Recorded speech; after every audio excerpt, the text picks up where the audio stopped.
Javier, leyendo el folleto que explicaba este Rosh Hashanah del año 5773, conforme el calendario lunar hebreo, leía en la explicación, cuando se refiere a qué es el shofar, que dice acá: esta es una de las tecnologías místicas más ancestrales que existen para disipar caos de nuestras vidas y del mundo. ¿A qué te referís con tecnología mística de los sonidos del shofar?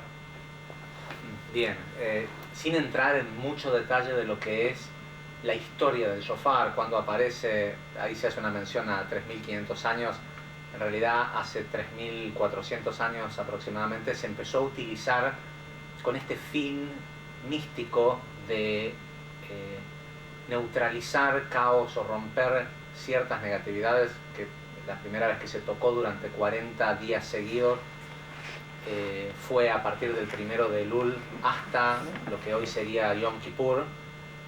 La segunda vez que Moisés bajó del monte Sinai con las tablas. Durante esos 40 días, todos los días se tocó el shofar para tratar de que no sucediera lo mismo que había pasado la primera vez, que había sido el becerro de oro tras la subida de Moshe al monte Sinai a buscar lo que serían las tablas. El shofar en sí, dentro de la tradición del pueblo judío, como se utiliza todos los años para Rosh Hashanah, de alguna forma está visto como si fuera que es algo sumamente positivo y que está conectado directamente a Rosh Hashanah. Y esto es cierto en el aspecto de que está directamente relacionado a Rosh Hashanah. Pero en sí el shofar no es un elemento positivo, por decirlo de alguna forma. No es algo que, como es tan bueno sonar el shofar, bueno, toquemos el shofar durante el año, tengámoslo. No es parte del ritual y de la vida ni del pueblo judío ni de ningún pueblo durante el año. ¿Por qué? Porque en realidad, y lo que lo hace, y la razón por la cual lo llamamos esta tecnología mística, tiene que ver con un uso específico que tiene y un propósito que se cumple solo durante los días de Elul y especialmente en Rosh Hashanah. Respecto al uso en Rosh Hashanah, el shofar es una especie de abogado. Ya lo explicamos anteriormente, esto de que Rosh Hashanah es un día de juicio. Si bien es el año nuevo, día para conmemorar, celebrar y tomar ventaja de la energía que hay disponible durante ese día, también es un día de juicio, es un día donde se pone sobre la balanza. Por eso ocurre en el primer día del mes de Tishrei, de Libra, donde se pone sobre la balanza el mérito de la persona, las acciones del año anterior y las acciones que va a hacer en el año siguiente. Y se decide, según nos cuentan desde el punto de vista religioso, por decirlo de alguna forma, Dios decide si nos va a inscribir o no en el árbol en el libro de la vida, en los distintos libros del sustento, de todo lo que la gente busca. Y los cabalistas dicen, esto no es tan así. Sabemos que la Kabbalah es el nivel de entendimiento más profundo de la Torá e incluso del judaísmo mismo, a pesar de que ha estado escondido durante tantos milenios. El Zohar, la principal fuente de conocimiento de la Kabbalah, nos dice que el shofar, primero que nada nos dice que el día de Rosh Hashanah es un día de juicio para la persona misma. Dios quiere que cada persona que existe en el mundo, porque todas las personas del mundo son juzgadas, no es algo exclusivo o excluyente al pueblo judío, sean inscritos en el libro de la vida plena y de la vida eterna. Esta es la intención del juez, por decirlo de alguna forma. Si vamos a ver el escenario de Rosh Hashanah como un juicio, Dios es el juez, por decirlo de alguna forma, el que va a dictar una sentencia. El acusado es la persona, somos cada uno de nosotros, y el acusador es el oponente, ¿sí? Lo que en las religiones llaman el Satán, ¿sí? Pero es el oponente, es esa fuerza que se opone constantemente a tu crecimiento espiritual, es la fuerza que te hace comer la torta de chocolate cuando estás a dieta, la que no te deja levantar a la mañana cuando decidiste que ibas a ir al gimnasio todos los días más temprano y al final no lo haces. Y esa fuerza que está ahí constantemente en cada una de tus caídas, por decirlo de alguna forma, es el mejor testigo que puede aparecer a acusarte en el juicio. Y este señor o esta fuerza, este abogado acusador, hace 5.700 años que hace esto. Con lo cual el tipo es un experto, es como decir, voy a ir yo solito a defenderme en un juicio contra el mejor estudio de abogados. El abogado que utilizamos es el shofar, porque el shofar tiene características muy parecidas a las energías del oponente, las energías de la columna izquierda. Aquellos que estudian Kabbalah ya hace más tiempo saben de lo que estoy hablando. De entrada el shofar es una clipá. ¿Sí? Una clipá en Kabbalah se considera, un clipá quiere decir cáscara en hebreo, y la Kabbalah nos enseña que todo está hecho de luz y clipá, de envoltorios, de capas que nos separan de la luz, y luz, tanto interna como externa. El shofar, que es en este caso es un cuerno de antílope. El animal, cuando está en la cabeza del animal, esto en realidad es el esmalte que está alrededor de el cuerno que está conectado a la cabeza. El shofar, cuando está conectado al animal, tiene un hueso adentro. Y el shofar, lo que nosotros utilizamos, es solo el envoltorio, el esmalte que está por arriba de ese hueso. Es decir que del cuerno del animal, el shofar es la clipá. ¿Sí? O sea, ya empieza a conectar con algo negativo dentro de los aspectos que hay entre lo externo y lo interno, siendo lo interno la luz o el alma de las cosas y lo externo lo superficial. Los cabalistas acostumbran a usar este tipo de shofar, que es un shofar de antílope que tiene una cierta curvatura, pero el hecho es que es justamente lo que los animales, sabemos que la Kabbalah explica que el talé, el antílope o talé quiere decir carnero en hebreo, ataca con el cuerno. ¿Sí? Cuando pelea con otros animales, ataca con el cuerno. Y es el animal que antiguamente era considerado el dios de Egipto. Todo animal, carnero, antílope, que tenían este tipo de cuernos, en Egipto, ese lugar que en Kabbalah conectamos no con el pueblo de Egipto, ni los egipcios, ni esa tierra en sí, sino con un concepto de esclavitud. Ese pueblo consideraba al carnero sagrado. Y lo particular del animal que posee este cuerno es que cuando ataca, apunta con la base del cuerno. ¿Sí? Y en el momento en el que embiste al otro animal, embiste con la punta.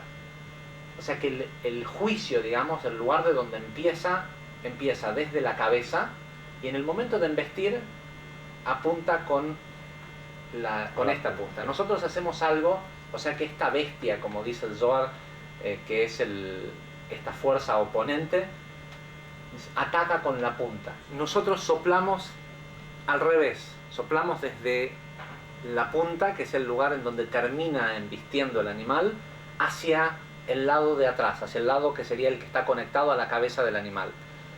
Si las meditaciones están bien hechas y si se sopla con la intención y se conoce los sonidos, el Zohar nos dice que esa fuerza oponente se para frente al shofar para tratar de limitar la salida de los sonidos, porque los sonidos, los 101 sonidos del shofar, confunden el juicio. La energía que tiene, literalmente el Zohar dice, confunde los expedientes del abogado cuando viene a acusarnos, del fiscal cuando viene a acusarnos.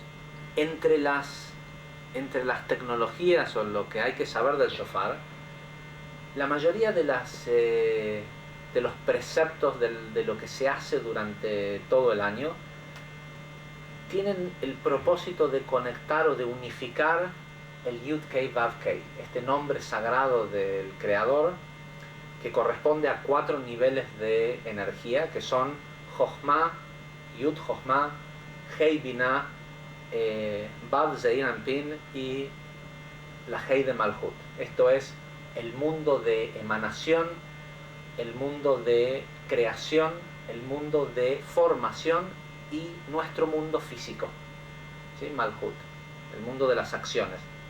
Y a cada uno de estos les corresponde un elemento, uno de los 4 elementos: fuego, aire, agua y tierra. La tierra, por supuesto, es la que está conectada al mundo físico, al mundo de las acciones.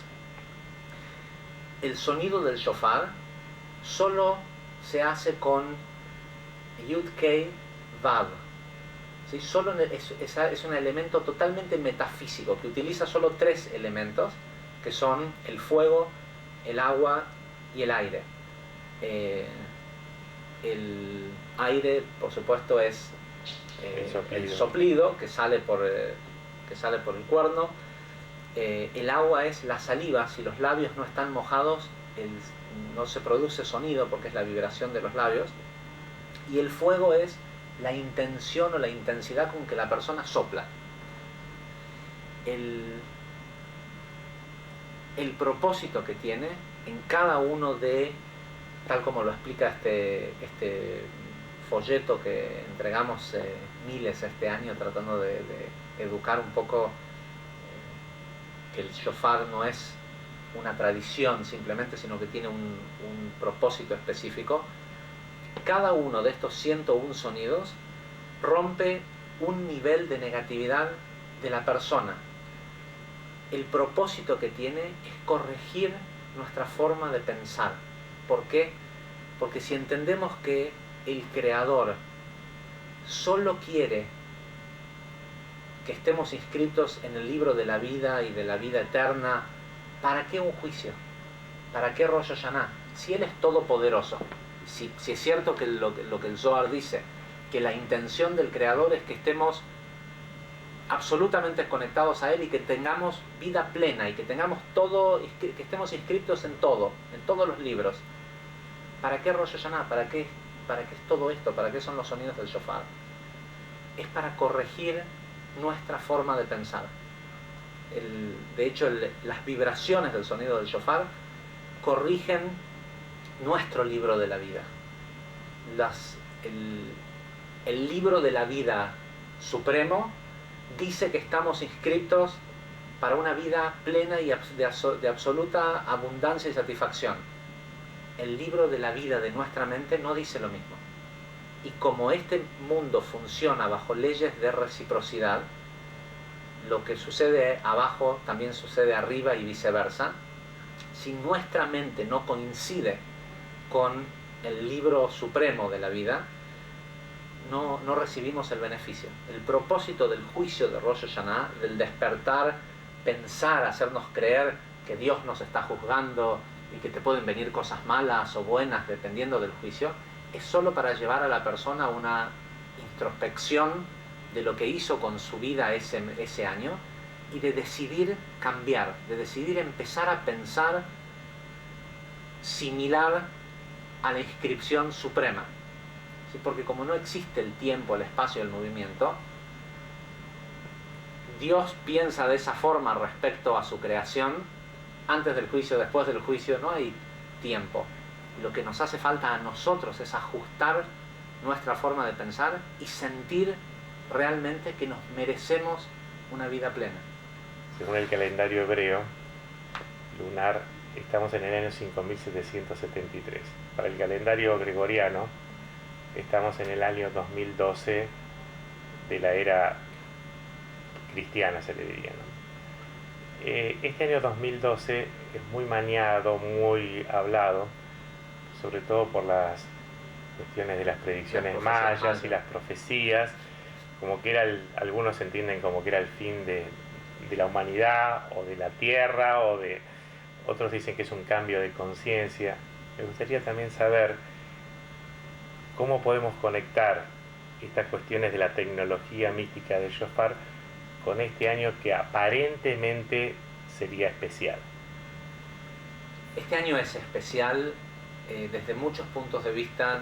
No puede ser casualidad que todo el mundo esté hablando de el 2012 como este cambio de conciencia o este fin del mundo, y que existe también dentro de lo que es la teología judeo-cristiana este concepto de el fin de la corrección, el Gmar HaTikun, o la llegada de un Mesías o de un Salvador.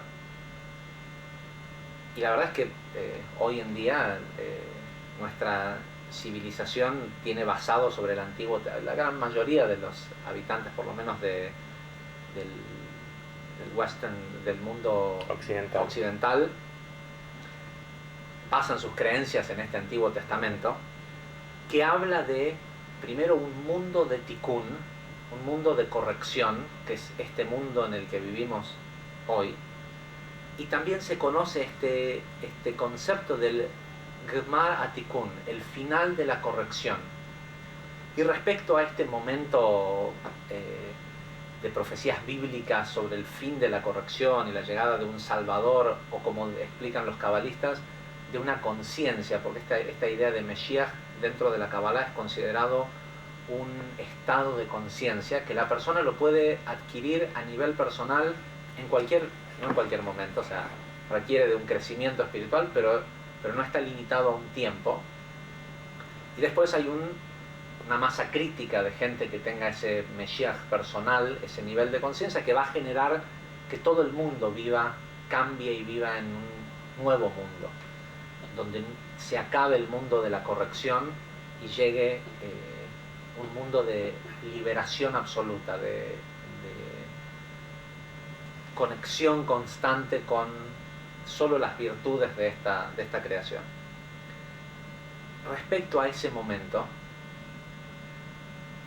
hace aproximadamente, en el año 1540, hubo un gran rabino de Israel, de la ciudad de Merón, que se llamó Rabbi Abraham Azulay, que por cierto fue quien quitó la prohibición del estudio de la Kabbalah ya en el año 1500. Y él, en uno de sus libros, en un libro que se llama Gesed de Abraham, la misericordia de Abraham, donde describe el propósito de la creación, porque sabemos que el propósito de esta creación fue hecho en el mérito de la misericordia, y su canal era Abraham el patriarca, revela el significado místico de la mikve. Mikve es un cuerpo de agua que se utiliza para hacer baños rituales de purificación. Y hay una medida, según el Talmud, hay una medida mínima de agua que tiene que haber en una mikve para purificar. Y esa medida son 40 seas. Es una medida bíblica. Un sea era una gruesa de huevos, 144 huevos, el espacio cúbico que ocupaban 144 huevos era un sea. 144 sea por 40, que es lo que hace falta del tamaño mínimo para una mikve, nos da 5760. En el año 1540, Rabbi Abraham Azulay escribe que cuando nuestra generación llegue al año 5740, 5760, perdón, el mundo iba a entrar en un proceso de limpieza, iba a entrar en una mikve cósmica, por decirlo de alguna forma. Ese año del calendario hebreo correspondía al año 2000, que también se habló en el momento de que había un gran cambio que iba a acontecer. ¿Por qué? Por el cambio de calendario, del cambio de milenio. Y los cabalistas, sobre todo, después hubo un gran cabalista conocido como el Abarbanel, explican que profecía, por decirlo de alguna forma, que Rabbi Abraham Azulay revela en el año 1500, alrededor de 1540, tiene que ver también con este cambio de milenio. Empiezan a sacar el cálculo de la era común y nos dicen de que a partir de ese año algo fuerte iba a ocurrir, un proceso de limpieza iba a comenzar en el mundo. Yo particularmente empecé a estudiar Kabbalah en el año 94 y en esa época no era como hoy, que hay montones de lugares en donde uno puede estudiar Kabbalah. En esa época podías estudiar Kabbalah yo vivía en Estados Unidos, o con el centro de Kabbalah, que era uno de los pocos lugares que enseñaba Kabbalah públicamente a la gente, o en las yeshivot, en los lugares de estudios para gente súper ultra religiosa que tuviera conocimiento en todos los otros niveles del judaísmo. Yo tuve la suerte de entrar a aprender judaísmo. Si bien vengo de un origen judío, vengo de una familia que no tenía ningún tipo de conexión con la religión, y tuve la suerte de empezar por donde todos los demás terminan, ¿sí? Se supone que tenías que estudiar toda la Torá y Pshat, Drash y Remes, todos los otros niveles, y después estudiar Kabbalah. Yo el primer día llegué a estudiar Kabbalah, como le pasa hoy a mucha gente en el mundo gracias a esta apertura que hay. Y en el curso de introducción que se daba en aquel año, en el año 94, y durante muchos años, por lo menos los siguientes 6 años, había una gran expectativa formada acerca de llegar a este año 2000, al año 5760, donde se iba a determinar si la limpieza del mundo iba a ocurrir a través de la misericordia o a través del juicio severo. Y a decir verdad, cuando llegamos al año 5760, que por casualidad, si se le quiere llamar así, ese Rosh Hashanah, el día 1 de Tishrei, coincidía con el día 11 de septiembre. La expectativa que se había creado era gigante. Gente de todo el mundo vino a pasar ese Rosh Hashanah que se hizo ese año en Anaheim, en California, y la expectativa era muy grande. Y cuando llegamos al momento del sonido del shofar,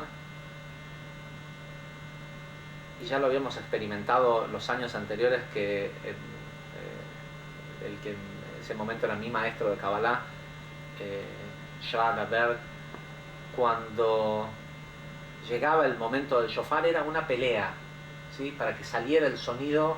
Durante el mes de Elul no tanto, pero en el momento de Rosh Hashanah era verdaderamente una pelea. Era un episodio que se notaba que era algo que ocurría en ese lugar físico y en algún lugar mucho más arriba.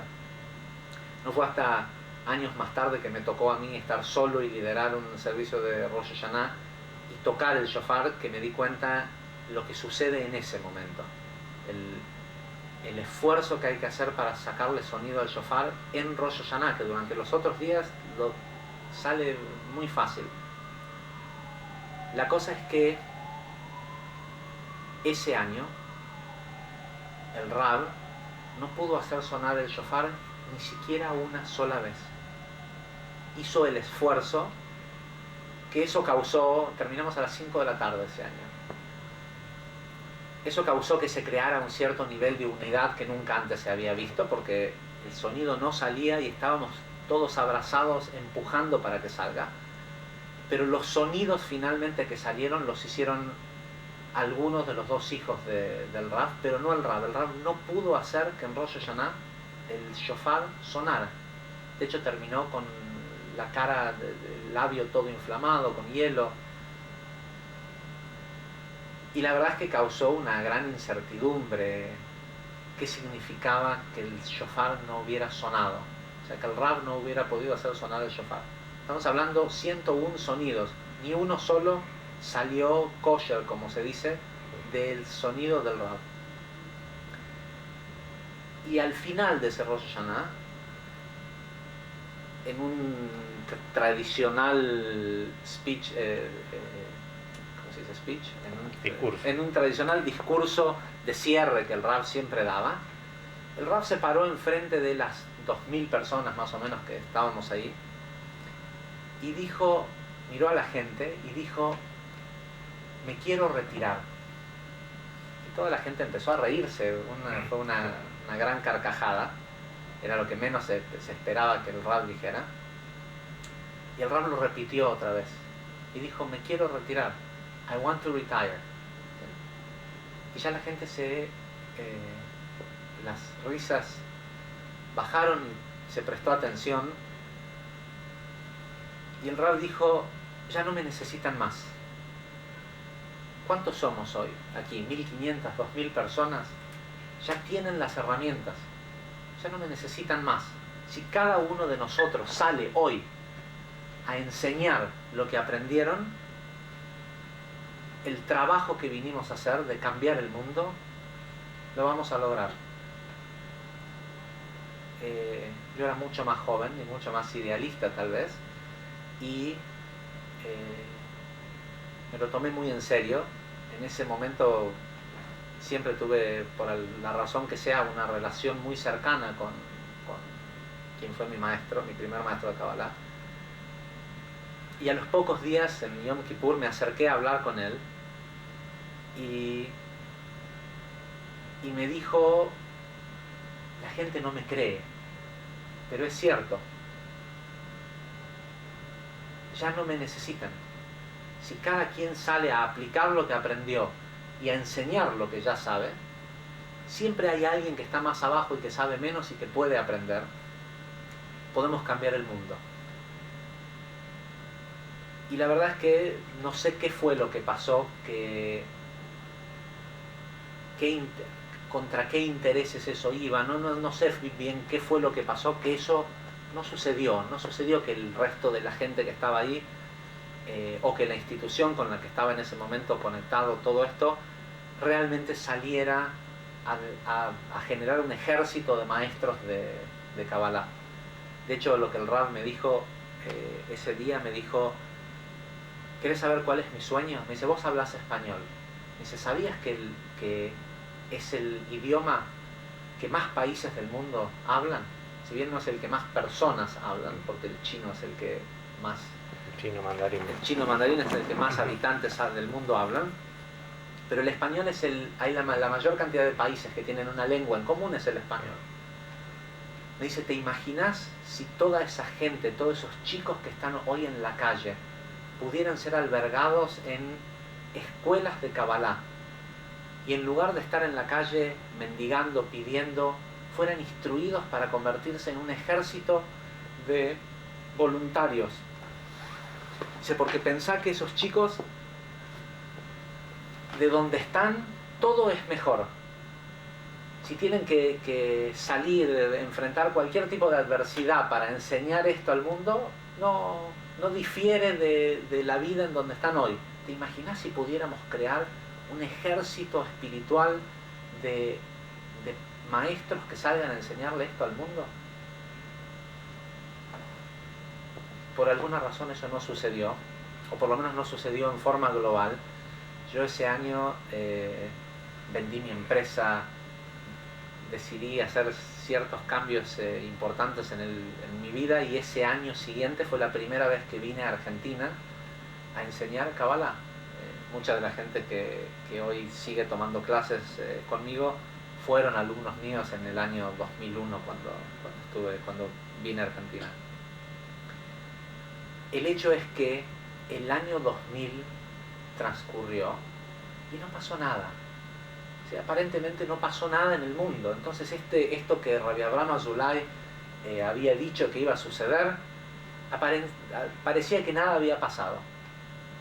De hecho, el siguiente Rosh Hashanah vino muy poca gente a Rosh Hashanah, porque era como una especie de, ¿cómo se dice?, de letdown, ¿cómo se dice?, déjalo estar. No sé, ¿cómo se dice? Un disappointment, una... ¿Desconexión? No, como que la gente se sintió defraudada. Ajá. Veníamos estudiando Kabbalah pensando que en el año, una decepción, que iba a pasar algo grandioso o tremendo en ese año y no pasó nada. Pero faltaba el mes de septiembre, ¿sí? Que es el mes de Elul. Siempre aquellos que nos siguen en Facebook y ven que esto de que explicamos de los días que corresponden a la creación de los mundos del caos, siempre esperamos, con los que estudiamos Kabbalah, con mucho cuidado los días antes de Rosh Hashanah, porque estos 7 días que corresponden a los días de la creación de los mundos del caos, entre el 18 de Elul y el 24 de Elul, son días complicados para el mundo. Sobre todo el día 23 de Elul, que es Yesod del caos, porque la gran corrección de este mundo pasa por Yesod, que es el dinero, la sexualidad y el conocimiento. Llegó el mes de septiembre y comienza la segunda intifada. Y cuando comienza la segunda intifada, porque siempre Israel y sus países vecinos son el indicador de lo que sucede en el resto del mundo, desde un punto de vista espiritual y de lo que termina pasando en la política internacional. Llega el mes de septiembre, y lo vemos este mes, llega el mes de septiembre y tenemos atentados contra las embajadas, sí, hay un despertar de las guerras, porque las guerras dependen de la sefirá de Yesod. Y comienza la segunda intifada y por primera vez hay un atentado a un símbolo, a un lugar sagrado judío, entre comillas, en los territorios árabes, algo que nunca antes había pasado, porque el pueblo árabe siempre ha respetado los lugares sagrados. Ponen una bomba en la tumba de Yosef HaTzadik. Y Yosef HaTzadik es la Merkabá de Yesod, de la Sefirá de Yesod, que controla justamente la corrección de esta era. Y controla todo lo que tiene que ver con el dinero, con la abundancia, porque Yosef fue el que salvó a Egipto o al mundo en su momento de que se muriera de hambre.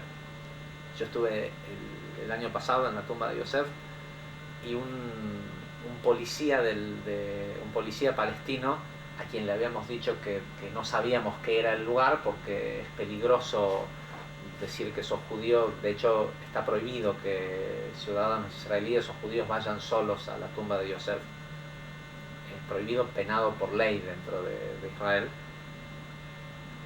Este policía árabe, para explicarnos, nos dice: este es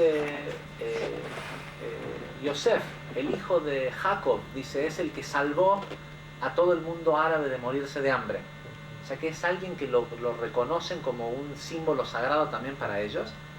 Ponen una bomba, un atentado en su tumba.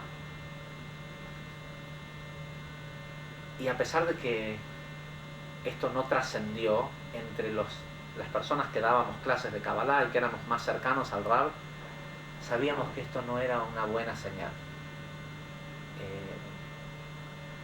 Que significaba que la limpieza venía a través del juicio y que iba a afectar específicamente lo financiero, lo económico, el principal lugar de agarre que tiene el oponente o el satán en este mundo. El 11 de septiembre del 2001, días también antes de Rosh Hashanah, y por casualidad el 11 de septiembre del 2001 coincidía con el 23 de Elul, el día de Yesod del caos. Sucede lo que sucede en las Torres Gemelas. El Zohar, en el libro de Shemot, en donde habla sobre el fin de la corrección, el Gmar HaTikun, en el versículo 116 del libro de Shemot, dice lo siguiente. Está hablando del momento del juicio final. Dice: en ese día se refiere al día de la llegada de este juicio final. Dice: en ese día, el cual es llamado Malhut, se encenderá la ciudad de Edom. Edom, si bien en términos bíblicos se refiere a Roma, al imperio romano, Edom, en el punto de vista espiritual, desde la Kabbalah, de hecho los 7 días del caos se conocen como los 7 días de los mundos de Edom, de los reyes de Edom. Edom es la energía del oponente del materialismo.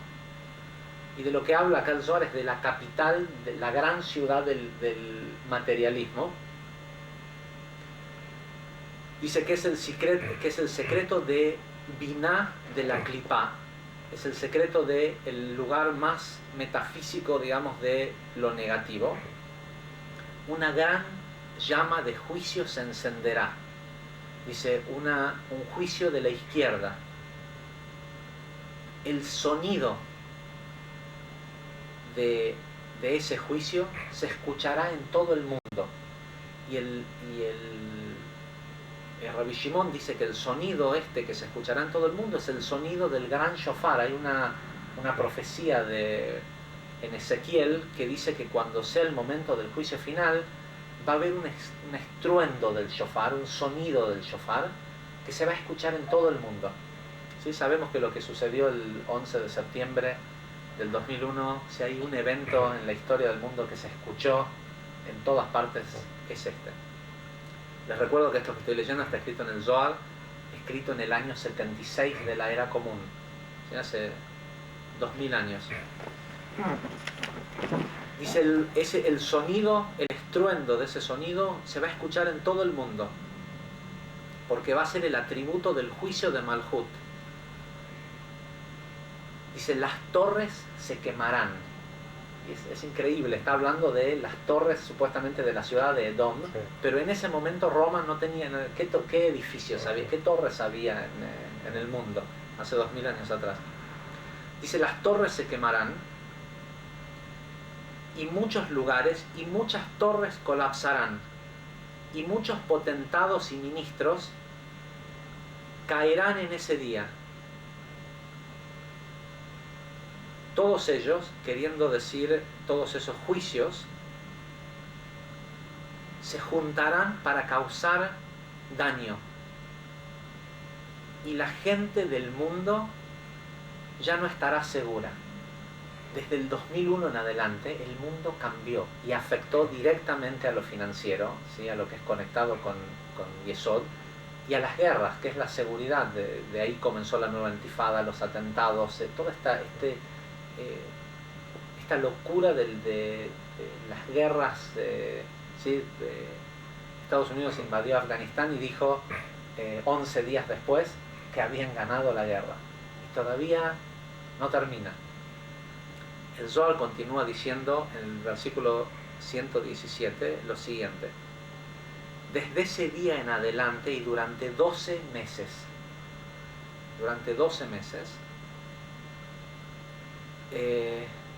empieza a hablar sobre la iluminación y se forma ya es muy técnico, porque empieza a hablar de distintas sefirot y cómo se van a conjugar y demás, pero vuelve otra vez a lo mundano y dice, a partir de durante esos 12 meses, todos los reyes del mundo se juntarán y decretarán numerosos tratados que estarán en contra del pueblo. Dice, pero afortunado es aquel que tenga la chance de estar en ese tiempo, porque ese es el tiempo de la salvación, ¿sí? El tiempo del Mesías. Y en otro lugar, el Zohar, cuando habla de las medidas de tiempo de la Torah, ¿sí? Los meses, los días, hay una frase que dice, ¿qué es para ti un año que es como un mes, que es como un día, que es como un minuto? Hablando de Dios. Este año, que otra vez coincide el día 11 de septiembre con el 23 de Elul, y que otra vez Rosh Hashanah cae en los mismos días que en el año 2001, estamos a 12 meses del año 5760. ¿Sí? Se cumplieron los 12 años completos, y después de esos 12 meses, el Zohar continúa diciéndolo, todo aquel que lo quiera buscar, es el libro de Shemot a partir del versículo 116 en adelante, comienza la nueva era, comienza el cambio, comienza, afortunados los que estén en ese momento, porque finalmente tendrán contacto con la salvación. Este cambio del que se habla en el mundo, del calendario maya, del fin del mundo, ojalá sea cierto. Ojalá sea cierto que se va a acabar este mundo como lo conocemos hoy y que entremos en este periodo de los afortunados, porque desafortunada ya fue nuestra historia en los últimos 11 años. No hemos visto otra cosa más que atentados contra pueblos y atentados contra la humanidad misma del ser humano. ¿Sí? Porque en la búsqueda de proteger a los pueblos civilizados, vimos de mano de los soldados de estos pueblos civilizados atrocidades tremendas en contra de la humanidad misma de esos prisioneros musulmanes o árabes, que pensábamos que esto ya se había acabado. Vimos la caída de los mercados financieros y los modelos que nos vendieron durante años, y estamos en el amanecer de una nueva era. Y este año, este Rosh Hashanah, queremos hacer que el sonido del shofar no solo nos limpie a nosotros, sino que limpie al mundo y que corrija cada sonido de cada vez que el shofar no sonó alguna otra vez en la historia, sobre todo ese 5760.